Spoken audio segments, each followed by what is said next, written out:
মাটি থোৱা নিচিনানো ক'ত হ'ব চাওকচোন। তথাপিতো দুটামান যে লাগিছে খুৱাইছে এইটোৱে ডাঙৰ কথা। তেওঁৰ বাৰীলে আজি দেওবাৰ যে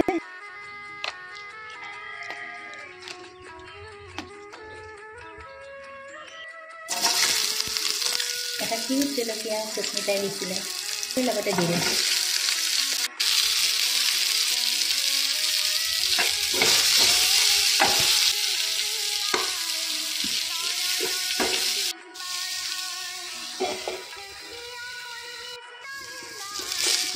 সিজিছে, খালি অকণমান গাখীৰ ফাটিছিলে, এতিয়া সেইকণকে দি দিওঁ।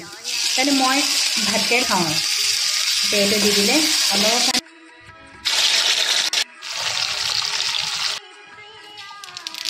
পিঁয়াজ, নহৰু আৰু কেঁচা জলকীয়া মাছৰ আঞ্জাত ভাল লাগে, দি খাবচোন। অকণ অকণ দিব লাগে। দি দিম বাৰীৰ পৰা যে ছিঙিছিলোঁ মধুসোলেং, পিঠাটো নহয় জানো।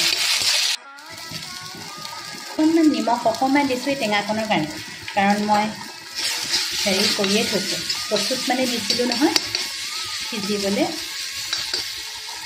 এতিয়া দি দিম সিজোৱা কচু। আপোনালোকে খাইছেনে বাৰু এইবছৰ কচু?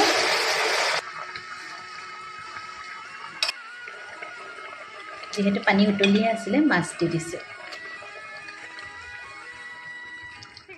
যিহেতু মাছটো ভালকৈ সোমাব লাগিব, সেইকাৰণে আৰু অকণমান পানী দি দিছোঁ।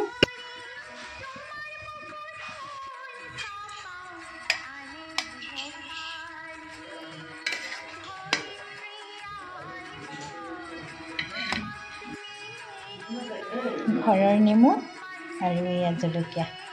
আজিৰ ভাত সাজত ঘৰৰ ভাত কেৰেলা আৰু মধুসোলেং দিয়া কচুৰ আঞ্জা, আৰু এইফালে ঘৰৰ গোল নেমুটো কেনেকৈ